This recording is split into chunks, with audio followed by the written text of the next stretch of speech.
ప్రజాపాలనలో భాగంగా చాలా మంది అయితే అప్లికేషన్ నింపుతూ డౌట్స్ వ్యక్తం చేస్తున్నారు. ఒక్కసారి క్లారిఫై చేసుకునే ప్రయత్నం చేద్దాం. మనతో పాటు ఉన్నారు ఎన్ఫోర్స్మెంట్ డిప్యూటీ తహసీల్దార్ మాచన రఘునందన్ గారు. నమస్తే సార్.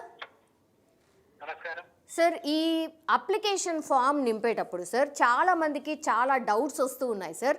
నేను ఒక్కొక్క డౌట్ ఒకసారి అడుగుతాను సార్, ప్లీజ్ మీరు క్లారిఫై చేయండి సార్. ఓకేనా sir? Okay.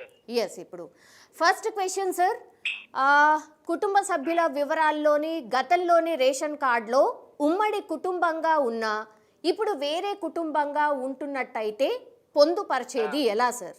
First of all నేను ఒక క్లారిటీ ముందస్తుగా చెప్పాల్సింది ఏంటంటే సార్, ఈ ప్రజాపాలన దరఖాస్తులు దొరకకున్నా గానీ ఒకవేళ వీళ్ళకు జనానికి ఎవరికైనా చిన్నపాటి కన్ఫ్యూజన్ ఉన్నా గానీ వాళ్ళు ఒక చిన్న వెయిట్ పేపర్ మీద రాసి ఇది మా ఆర్జీ అని సబ్మిట్ చేయొచ్చు.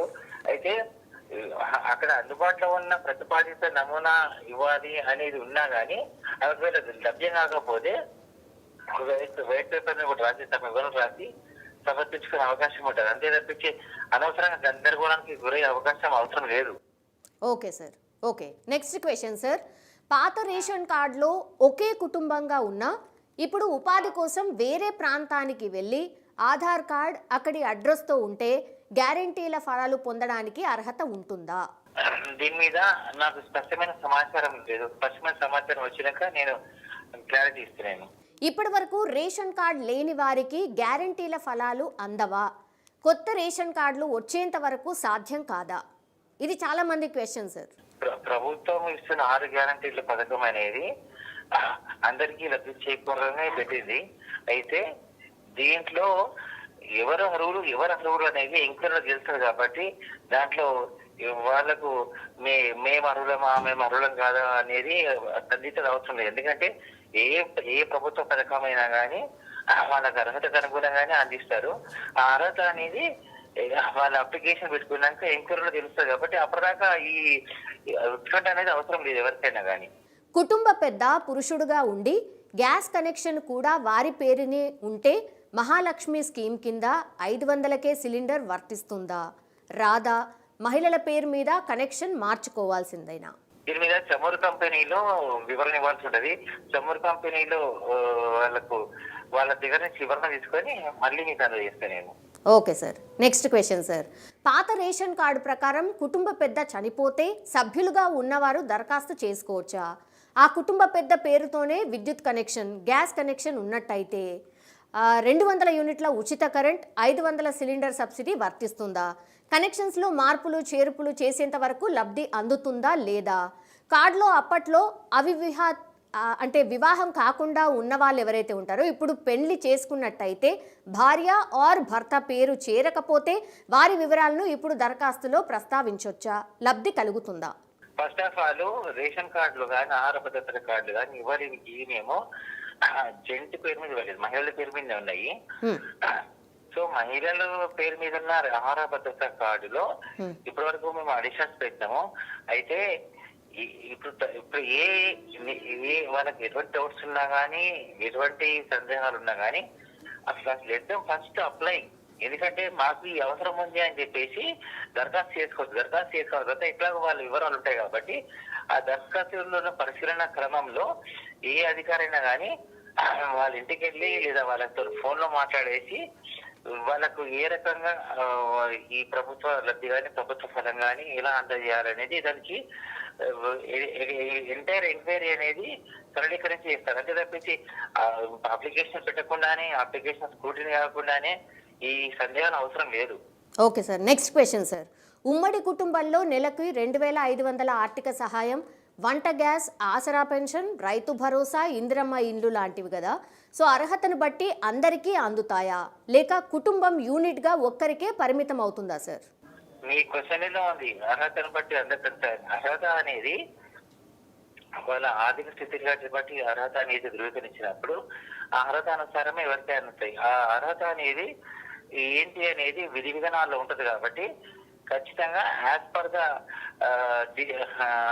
The framed eligibility definitely they will get.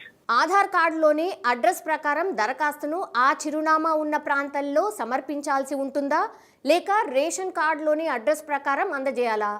Aadhaar, ration కార్డుల అడ్రస్లు వేర్వేరుగా ఉంటే ఎక్కడ దరఖాస్తు చేసుకోవాలి? 2 చోట్ల చేసుకోవాలా? Okay, Aadhaar first of all మీకు ఫస్ట్ క్లారిటీ ఏంటంటే ఆధార్ కార్డ్ అనేది రేషన్ కార్డు అనేది స్టేట్ గవర్నమెంట్ ఇచ్చింది. ఆధార్ కార్డు అనేది భారతదేశ వ్యాప్తంగా ఇష్యూ అయింది.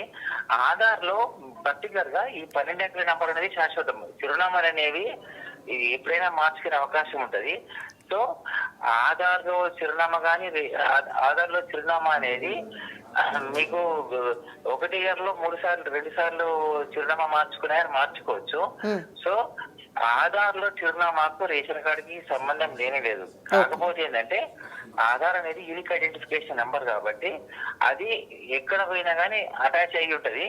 చిరునామా అనేది సపోజ్ ఒక వ్యక్తి సికింద్రాబాద్ లో ఒక ప్రాంతంలో ఉన్నాడు, ఆ ప్రాంతానికి సంబంధించే ఏ ప్రభుత్వ అంటే ఈ రోజు ఇక్కడ ఒక చిన్న విషయం అండి, ఈ రోజు రేషన్ కార్డు తప్పేసుకోవడానికి వచ్చిండు. అతను సికింద్రాబాద్ అని ఒక ప్రాంతంలో ఉన్నాడు.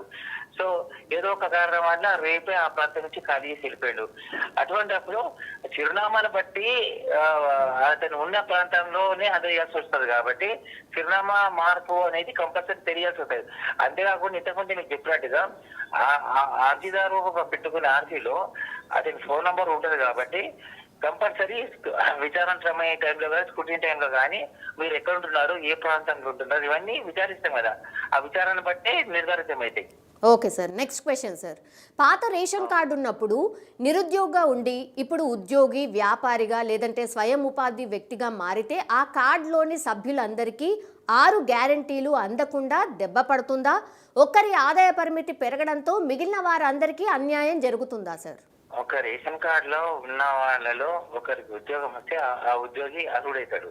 సపోజ్ ఒక కుటుంబంలో ఒక 2 అబ్బాయిలు ఒక అమ్మాయి ఉంది అనుకోండి, ఆ అమ్మాయి పెళ్లి చేసుకొని వెళ్ళిపోతుంది.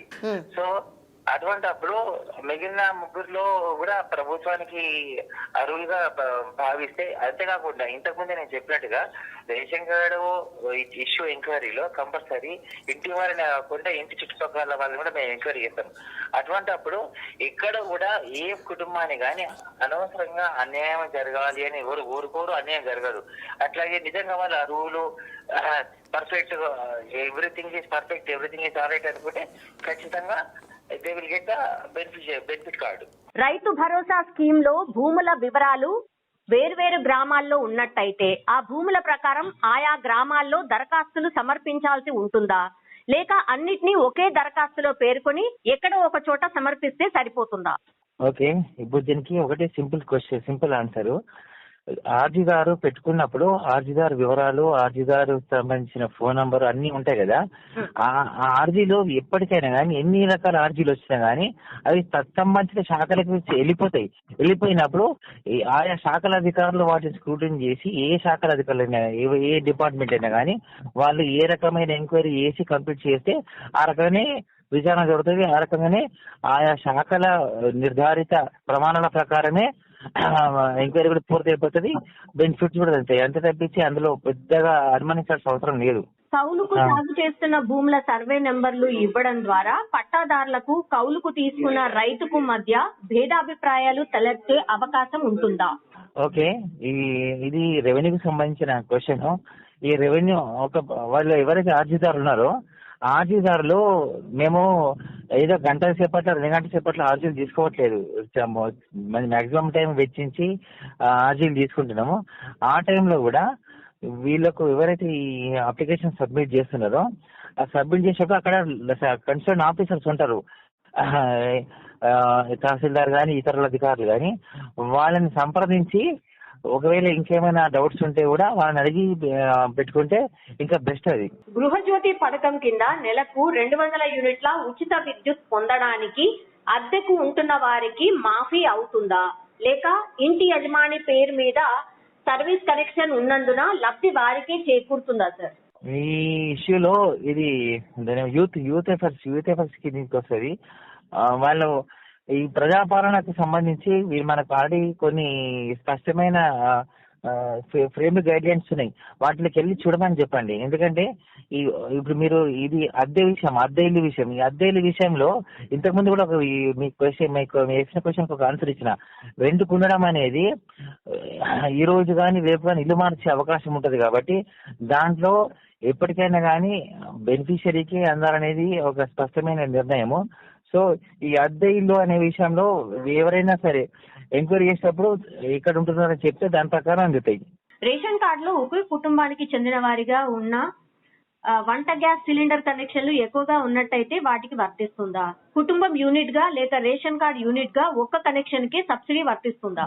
అంటే ఒక రేషన్ కార్డు మీద ఒక కనెక్షన్ కానీ డబుల్ కనెక్షన్స్ కానీ ఉన్నాయి, అంతకంటే ఎక్కువ ఉండే ఛాన్సెస్ లేవు. ఎందుకంటే సింగిల్ కనెక్షన్ కి డబుల్ రీఫిల్ వస్తుంది, అది పద్ధతి. అంతకంటే మించి ఎక్కడ ఇష్యూ చేసిన సంఘటన లేవు.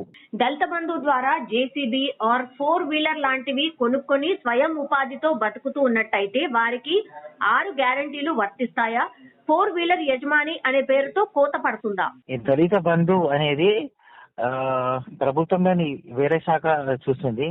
అయినప్పటికీ కూడా నేను మీరు అడిగిన 2-3 ప్రశ్నలకు సమాధానం ఇస్తూ ఒకటి చెప్పినాను. అర్జీదారు అప్లికేషన్ పెట్టుకున్నప్పుడు అతను ఇచ్చిన ఫోన్ నంబర్ ఆధారంగా ఫోన్ నంబర్ తీసుకొని అది ఏదైతే డిపార్ట్మెంట్ ఉందో ఆ డిపార్ట్మెంట్ పంపించి ఈ అర్జీదారు అర్హుడైనా కాదా అనేది నిర్ధారించి ఖచ్చితంగా అర్హుడైతే లబ్ధిని అందజేయడం జరుగుతుంది. దళిత బంధు సాయంతో పాల డైరీ గాని, కిరాణా దుకాణం గాని, టైలరింగ్ గాని ఇట్లాంటి ఏమన్నా పెట్టుకున్న వాళ్ళకి ఈ 6 గ్యారెంటీలు వర్తిస్తాయా?